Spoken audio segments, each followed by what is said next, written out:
Bonjour à toutes et bienvenue dans ce nouveau podcast de Femme à part. Podcast aujourd'hui qui va être un peu plus léger et un peu plus court, sans mauvais jeu de mots d'ailleurs par rapport au sujet. Mais c'est vrai que je vais faire un petit peu moins long que d'habitude aujourd'hui. Et je vais vous parler des tenues vestimentaires que l'on peut adopter pour l'été. Beaucoup de femmes, en effet, sont persuadées que moins elles vont porter de centimètres carrés de tissu, plus elles vont montrer de centimètres carrés de peau. Et moins elles vont avoir chaud, mieux elles vont se sentir, mieux elles supporteront la chaleur, etc., etc. Mais nous allons voir évidemment que ça n'est pas du tout le cas et que voilà, on va parler de beaucoup de considérations. Alors c'est vrai qu'au début, j'aurais dû faire peut-être ce podcast plus tôt dans l'été, mais d'un autre côté, au moment où j'enregistre ce podcast, il fait 14 degrés et il pleut chez nous, donc bon, d'un autre côté, ça ne donne pas forcément envie de parler de vêtements d'été, mais bon voilà, je pense que c'est important de rappeler certaines choses. J'en parle souvent sur le blog, mais un petit peu moins ici. Et nous allons voir que chaleur et décence ne sont pas du tout incompatibles. Avant de commencer ce podcast, je voulais vous remercier pour votre fidélité. Merci d'être toujours au rendez-vous, de commenter, d'aimer la vidéo, de me donner vos conseils, vos recommandations, vos témoignages, c'est vraiment précieux, donc merci beaucoup. Nous approchons gentiment des 5000 personnes sur cette chaîne. D'ailleurs sur Instagram il n'y a pas très longtemps, j'ai vu dans mes archives que j'avais fait un post en juillet 2018, donc il y a 3 ans, en disant ça y est, 40 abonnés sur la chaîne YouTube et 1000 vues cumulées, merci beaucoup. Et bon, vous voyez, 3 ans après, on est un petit peu plus que 40, donc merci beaucoup pour votre fidélité. Et sans plus attendre, je commence ce podcast. Alors pourquoi avoir voulu parler de ce sujet? Tout simplement parce que beaucoup de personnes qui, par exemple, pendant l'année, vont respecter certaines règles de décence, vont penser que l'été, sous prétexte de la chaleur, en fait, les règles de décence changent. Alors que bien évidemment ça n'est pas le cas, les règles restent les mêmes que l'on soit en hiver, en été, sous la pluie, dans la neige, etc. etc. Ça j'en ai déjà parlé à plusieurs reprises, on peut tout faire en jupe et en robe. Ça n'est pas parce qu'il pleut qu'il faut mettre un pantalon, ça n'est pas parce que l'on voyage qu'il faut s'habiller avec comme si on partait faire du sport et avec un manque d'élégance et du mauvais goût vraiment certain. Donc voilà, on peut vraiment rester décente, élégante, féminine en toutes circonstances, y compris lorsqu'il fait chaud, tout en restant à l'aise. Parce que je pense qu'il y a beaucoup de gens qui se disent oui, en gros Thérèse, elle veut qu'on mette notre burqa et tant pis si on a chaud, on souffre en silence. Pas du tout, du tout, du tout. Si vous réfléchissez bien, les personnes qui sont dans le désert, très souvent, se couvrent énormément, même quand il fait, je sais pas quelle température il fait d'ailleurs, mais c'est énorme, se couvrent vraiment, ont des chemises qui vont jusqu'au poignet, des pantalons ou des tuniques qui descendent, enfin vraiment tout le corps est couvert, ils ont des chapeaux ou des espèces de voiles, et donc il n'y a vraiment que le visage qui va être à découvert, entre guillemets. Et voilà, je pense que ces personnes sont habituées à évoluer dans des environnements très chauds. Je pense que s'ils s'habillent de cette façon, on peut quand même en tirer certaines leçons et se dire qu'a priori ça n'est pas pour rien. Alors moi déjà il faut quand même se dire que entre le fait par exemple de mettre une mini-jupe ou une jupe jusqu'aux chevilles, bien sûr ça va dépendre de la matière, etc., mais on en parlera après. Bien évidemment, a priori, je trouve ça assez hypocrite de dire non Thérèse, je suis désolée, c'est impossible, la jupe longue, on aura 1000 fois plus chaud qu'en mini-jupe. En fait, je pense que quand il fait 40 degrés, ou même plus, finalement, ça n'est pas le fait d'avoir une mini-jupe ou une jupe longue qui va vous faire que vous avez plus chaud ou plus froid, ou moins chaud, parce que bon... par contre, entre effectivement le fait d'avoir un jean moulant ou alors une jupe midi ou même une jupe maxi, vous voyez, ça va être la même longueur entre guillemets, les jambes seront entièrement couvertes, mais à mon avis, en jupe maxi, vous serez quand même 1000 fois plus à l'aise qu'en jean moulant. Donc voilà, ce sont des choses à considérer. Donc il ne s'agit pas seulement de la peau qui est couverte, il s'agit également des matières que l'on choisit et de la coupe aussi des vêtements que l'on choisit. Est-ce que c'est ajusté, moins ajusté, etc. Il y a eu de même un grand débat sur les manches il n'y a pas très longtemps, sur la longueur des manches, parce que j'ai fait un article à ce propos-là et beaucoup de personnes disent « Je suis désolée Thérèse, mais l'été pour moi c'est pas possible de supporter des manches ». Et bien écoutez, je vous invite à essayer. C'est un petit peu ce que je disais auparavant, mais en fait quand on a les bons vêtements, dans les bonnes matières, effectivement si vous avez des manches très moulantes, enfin qui vont vraiment vous coller à la peau, vous serrer, puis parfois on a un peu tendance à gonfler un petit peu quand il fait chaud.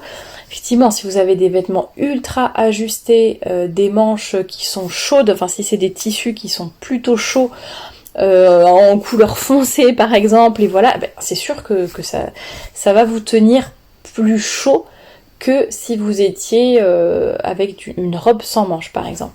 Mais lorsque l'on a des manches qui sont dans un tissu léger, une coupe qui ne va pas vous gêner, bien finalement je suis désolée, vous ne les sentez pas plus que si, enfin vous les sentez évidemment parce qu'elles sont là, mais je veux dire ça ne tient pas chaud. Par exemple une robe en plumetis ou une robe en lin, ça ne va pas du tout déranger d'avoir des manches. On n'a pas beaucoup plus chaud du tout. Enfin moi en tout cas personnellement je vois pas tellement la différence entre avoir des manches dans ces cas-là ou être sans manches. Et d'ailleurs ça rejoint un peu l'idée de dire que voilà, est-ce que vraiment quand il fait chaud la meilleure solution c'est de se dévêtir à tout prix et d'avoir le moins de tissu possible? C'est ce que pensent peut-être, c'est ce que semblent penser en tout cas les femmes à l'heure actuelle. Voilà, dès qu'il y a la moindre vague de chaleur, et encore, en gros, dès qu'il fait 18 degrés, quoi, parce qu'il faut pas exagérer, il y a des filles qui, dès qu'il fait pas 10 degrés, c'est bon, elles sortent leur mini-jupe, leur mini-short, qui ressemblent à des culottes d'ailleurs, leur crop top, leur brassière, on a l'impression qu'elles sont en lingerie dans la rue, bref. Donc ça n'est qu'un prétexte pour se dévêtir, bien sûr. Autre argument en faveur du fait de rester couverte, ça ne veut pas dire en burqa, mais de ne pas forcément enlever tout le tissu, c'est aussi une question de confort. Je n'ai jamais compris en quoi c'était agréable de s'asseoir sur des chaises en plastique ou sur les fauteuils du métro lorsqu'on a un mini short ou une jupe un tout petit peu courte. Moi ça m'arrivait quand j'avais vraiment des jupes qui étaient tout juste au niveau du...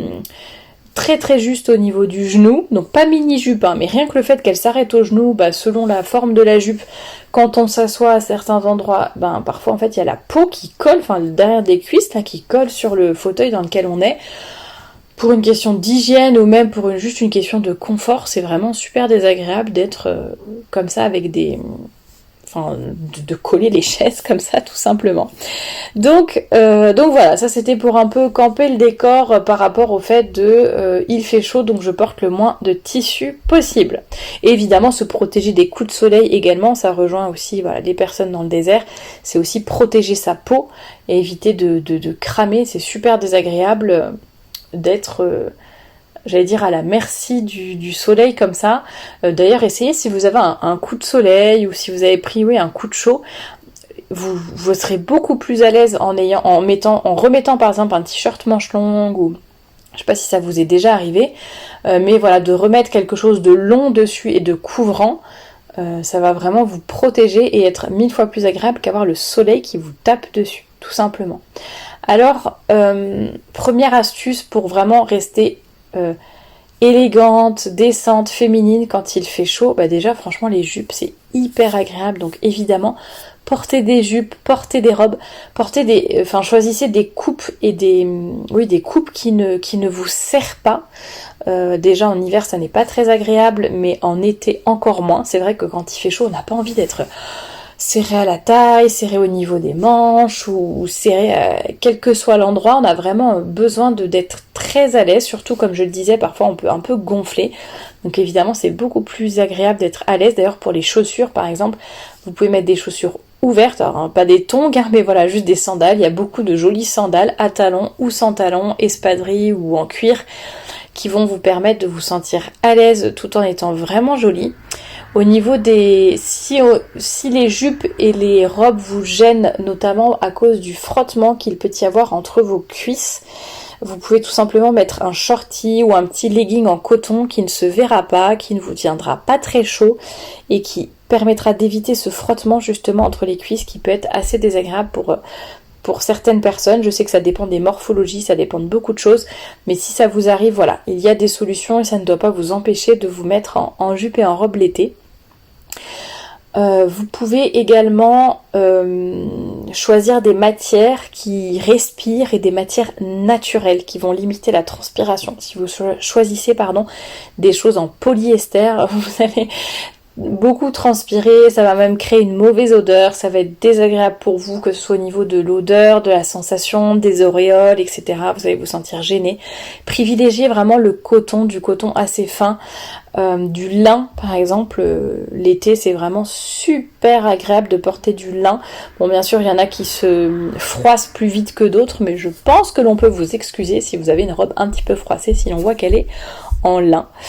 Au niveau des couleurs, je l'ai un peu évoqué tout à l'heure, mais n'hésitez pas à vous diriger plutôt vers des couleurs claires. Ça ne veut pas dire porter uniquement du blanc, mais ça peut être voilà tous les pastels, toutes des choses assez assez claires, vraiment du vert d'eau, du bleu ciel, du jaune, vraiment des vêtements qui vont refléter, réfléchir la lumière plutôt que l'absorber. Le marron, le noir, le bleu marine, ça va vraiment absorber ça va absorber la lumière et donc la chaleur. Et j'avais écrit un article là-dessus il y a quelques années, mais il y avait des tests de température qui avaient été faits, des températures de vêtements, et on voyait qu'en plein soleil, une robe blanche était à 40 degrés, alors qu'une robe noire atteignait jusqu'à 47 degrés. Donc vous voyez, il y a quand même 7 degrés d'écart, ça n'est pas négligeable du tout. Par contre, j'ai pas du tout l'étude sous les yeux, faudrait que si je la retrouve, je vous la mettrai en barre d'infos. Mais en tout cas, vous voyez, c'était quand même, ça n'est quand même pas négligeable. Et pour celles qui ont aussi d'ailleurs pour reparler du sujet des manches, si vous avez des robes sans manches par exemple que vous voulez porter quand même, il existe des petits boléros en crochet. Donc vraiment, vous voyez, il y a des petits trous, enfin voilà, c'est très aéré, qui ne sont pas gênants du tout, et ça vous permettra d'avoir des manches si votre robe n'en a pas, sans que vous soyez gêné ou étouffé. Enfin vraiment, voilà, c'est des choses assez légères qui sont juste là pour vous couvrir, mais pas pour vous étouffer du tout. Donc les chaussures, j'en ai parlé.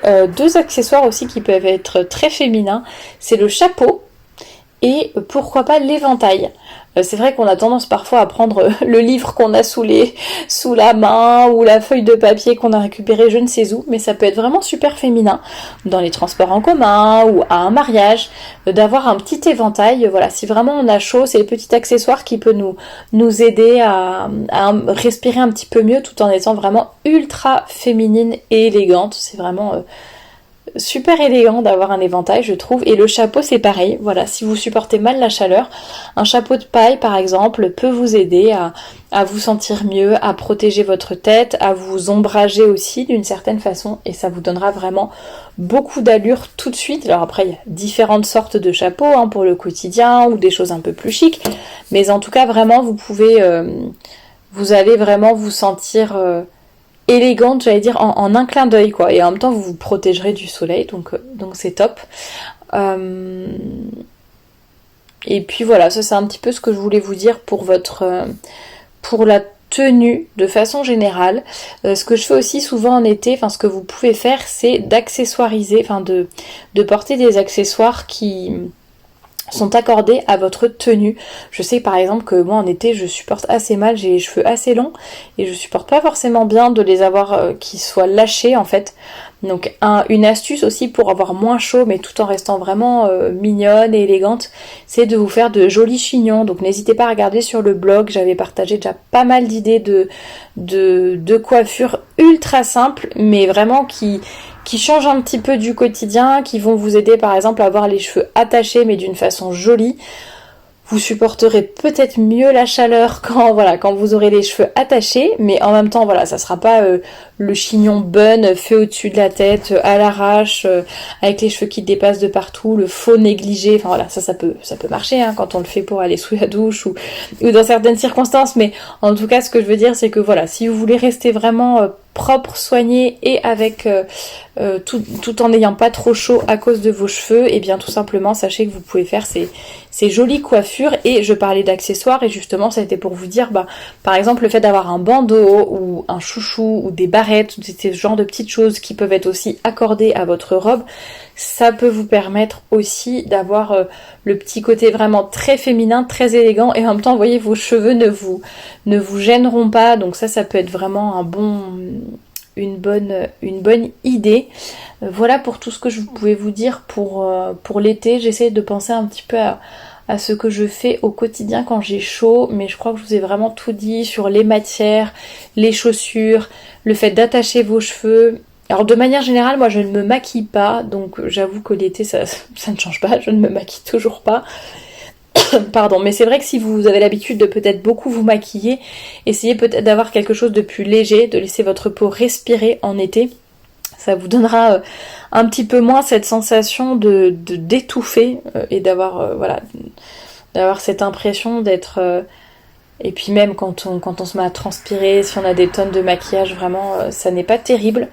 Donc peut-être faire attention du côté de votre maquillage et même de votre parfum. Préférez peut-être des senteurs plus légères, plus naturelles, peut-être des eaux de toilette plutôt que des eaux de parfum, pour ne pas être trop chargée, trop lourde entre guillemets, pendant qu'il fait chaud. En fait, ça n'est jamais agréable ni pour vous ni pour ceux qui vous entourent. Ça peut vite monter à la tête une odeur qui est trop forte, et avec la chaleur ça s'accentue un petit peu, j'ai l'impression.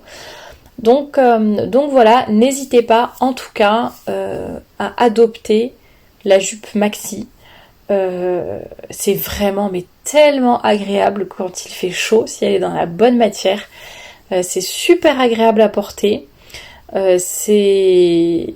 Ça vous permet aussi, ça vous donne vraiment beaucoup d'allure, mais j'allais dire sans avoir rien à faire. C'est-à-dire vous serez hyper confortable, vous vous sentirez très à l'aise, vous serez vraiment très bien, très libre de vos mouvements, il n'y aura rien qui collera, qui vous gênera. Et d'un autre côté, vous serez mais hyper élégante et féminine avec une silhouette super belle. Et d'ailleurs, contrairement aux idées reçues, même les personnes qui font 1m60 ou moins peuvent porter aussi des jupes maxi. Et donc voilà, vous serez hyper bien, libre de vos mouvements et en même temps très féminine, très élégante. Donc n'hésitez pas à tester la robe maxi. Moi vraiment j'en porte beaucoup et je commence également à avoir des robes maxi. Je trouve ça super agréable aussi. Des robes en lin, j'en ai au moins 2 je crois dans mon placard pour l'été.